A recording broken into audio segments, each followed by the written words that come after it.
People who hate themselves will hate others. And people who are angry with themselves will be angry at others. People who are impatient with others will be impatient with themselves, will be impatient with others. People who are unhappy with themselves will punish other people until they feel unhappy. It's just our nature as human beings. But when people are truly grateful for themselves or for their life, they're grateful for others. People who love themselves naturally love others. People who are okay finally with themselves are okay with others. It's just kind of how it is. So one of the things that people have as a limitation to the understanding of love is that they're feeling something other than it. And in order for us to find love, a part of us must die. Because anything that's not love in us must die. Oh. And that's the difference between knowing the path and walking the path, right? So one of the things that we want to teach people in the work that we do is to understand how to manage their energy, right? And how to manage their attention. When you feel love, which is just a word, by the way, and people have their own experience of what that is, you tend to feel more whole. And when you feel more whole, you tend to want less. When you truly feel love, it is very different than being selfish. You're kind of more selfless. And when you're in your heart, you're more prone to give, you're more prone to care, you're more prone to be present, you're more prone to be grateful, you're more prone to be kind. That's the consciousness of that center. It is the creative center. It's the union of opposites. It's the union of polarities. It's where oneness, where our divinity. So if you just did an inventory of the amount of time you feel love during the day and the amount of time you feel other emotions like resentment or impatience or frustration or judgment or jealousy, any other one of those emotions, that is the opposite of love. Fear is not the opposite of love. It is the separation from love. Pain and suffering, they're not the opposite of love. They're the separation from it. That anger and hatred and hostility and violence, they're not the opposite of love. They're the separation from love, right? So then if you're living in survival, and living in survival is living in stress, and living in stress produces a cocktail of chemicals and hormones that make you feel something other than love. Turns out the majority of time people are feeling something other than love, and they're feeling some of those other emotions. So you only get good at what you practice, right? And those emotions will drive certain human behaviors that are primarily universal and will cause us to think in very predictable ways, right? So the separation from love because of an event or a trauma or whatever it is causes people to view their life through a different lens than love, right? Okay, so teach a person how to stop feeling those emotions of survival, right? Because in survival, it's not a time to create. No. When you're in survival, it's not a time to communicate. It's not a time to learn. It's not a time to cooperate. It's not a time to get along. It's time to run, fight, or hide. And when you're in survival, you're very selfish. You're self-indulgent. You're self-important. You're self-aggrandizing. And you're full of self-pity. It's all about the self. We're self-involved in so many ways. And that means that once I'm okay and I'm happy, then everybody else could be happy.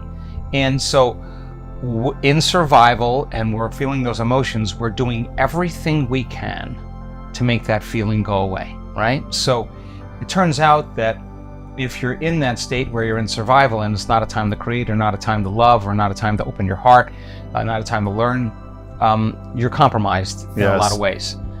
So bring that into a relationship with peers, with coworkers, with relatives, with family, with a partner.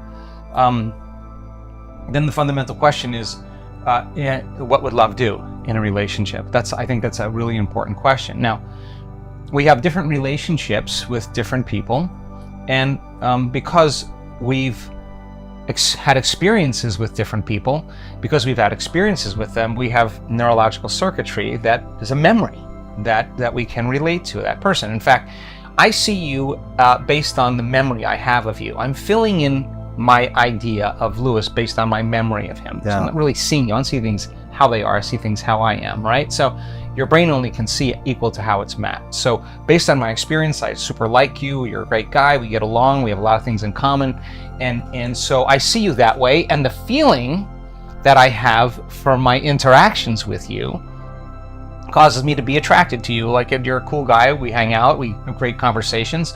And so when I see you, there is a sense of love. There's an energy. There's a connection. There's camaraderie. There's some type of union, right? Those are healthy relationships. And as long as we're honoring one another, that relationship will continue and foster really great outcomes. You have a relationship with someone like an ex or someone who's betrayed you, you have a different memory of that person based on your experience, which triggers a different feeling that's based on experience.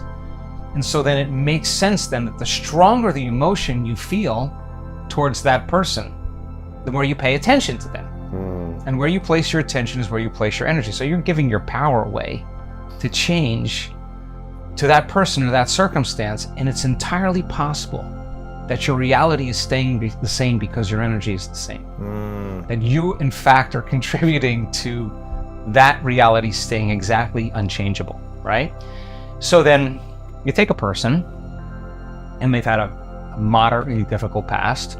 Everybody's got a story, but when does the story end? You know? Right. And now is the new later, right? I mean, it really is. And like, if you want to change that now, okay, so the person understands fundamentally they haven't changed since that event.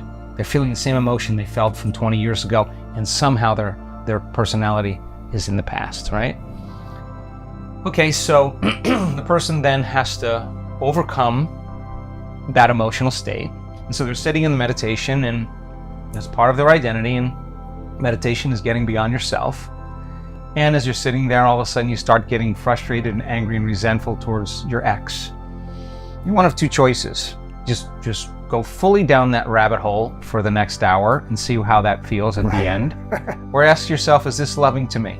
Okay, so if I could, in my meditation, really say, okay, this isn't loving to me. I know this isn't right. Even though I want to make them wrong, I'm going to work on settling my body down from that emotional state. If I'm successful at regulating that emotion and no longer allowing the body to feel that emotion, I'm inhibiting that thought and feeling, that image and emotion, I'm breaking that conditioning response.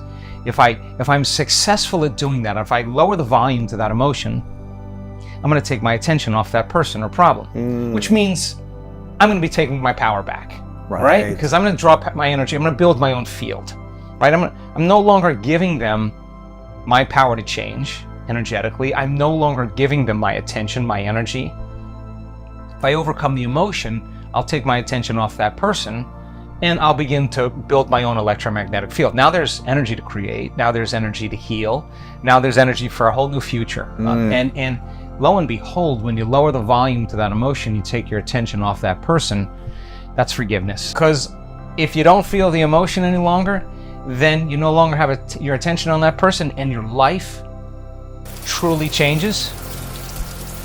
You'll never hold on to that emotion again. The person who lives in resentment is making themselves unhappy. The person who's judging everybody else because they're judging themselves is making themselves unhappy. The person who's complaining, blaming, making excuses, feel sorry for themselves, they're making themselves unhappy. There's nobody doing that to them. You say it's your ex? Okay, let's take your ex, let's put him in a straitjacket. And that person is no longer in your life. You're defined by that story, by that past event, okay? The person's truly sincere and thinks there's something other than that emotion of resentment. What's on the other side of it? Am I willing to sit through it long enough? And no matter how much the pain is or what my body does, I'm going to sit this one out. I'm going to work with my body and keep bringing it back into the present moment. It's like training an animal. You keep doing it over and over again. You stay. I'm not getting up. I'm not eating. I'm not moving. We're going to keep lowering the volume. You keep reconditioning the body to a new mind. Sooner or later, it surrenders. It surrenders to a new mind. When that occurs, there's that liberation of energy, and energy moves into the heart, and you feel love for yourself. You feel a respect for yourself. You feel an honor for yourself. Something, you took your power back, you built your field. Something feels right. When we look at the data of people who do this, and we see their scans, their brain scans, or we see their HRV measurements, and they get good at this. We measure their oxytocin levels. Now, oxytocin is the love chemical, right? And it's made in the pituitary gland. It is the love chemical, causes us to bond, to connect, to unify. And when I showed the values of oxytocin levels with these people to scientists, they're sometimes 200 times above normal. So oxytocin signals nitric oxide, and nitric oxide signals another chemical called endothelial-derived relaxing factor. And that chemical causes the arteries in your heart and your lungs to literally open up, and blood flows into your heart, and your heart is filled with energy. Just like when it engorges the sexual organs. There's an engorgement of blood in there, and it activates it with energy, and there's a mind that's created. It's a consciousness. Wow. Now, if this one opens up, it's a whole different consciousness. In fact, the research on oxytocin shows that the slightest elevation in oxytocin, it's impossible to hold a grudge. It's impossible. You say, I'm really good. Now, that kind of state means I don't want to feel anything else but this. So I am not going to compromise myself or my energy to a lower denominator just because of you. In fact, I'm really good around you. I'm really okay. I feel so good. I don't want to judge you because I don't want to lose this feeling. Right. So then imagine being around a cat like that. Being around a person like that, that's really easy to be around because they're okay with themselves. And when they're okay with themselves, they relate with people differently. In fact, they relate with them unconditionally. They just love them unconditionally, and that causes an attraction. It causes a bond, right? So one of the things I learned last year in watching people, in this work and week-long events, I do my best to pay really close attention. Looked out at an audience one day, and I looked out in the room, we just finished a walking meditation. Everybody sat down, and I kind of glanced around the room, and everybody had this radiant smile. And I said to them, hey, who's making you happy? By the way, who's making you happy? There's nobody doing that to you. You're doing that to you. You're making yourself, you're not relying on anybody in your life to do that. Now, that is an attractive energy. That's the person who relates well with money. There's a relationship with money. They relate well with people. They're very giving, they're very caring. They want nothing in return. They're more present because that's who they're practicing being. And so there's a natural affinity, a natural attraction, because the person is really present and they're really okay. And something is different about it.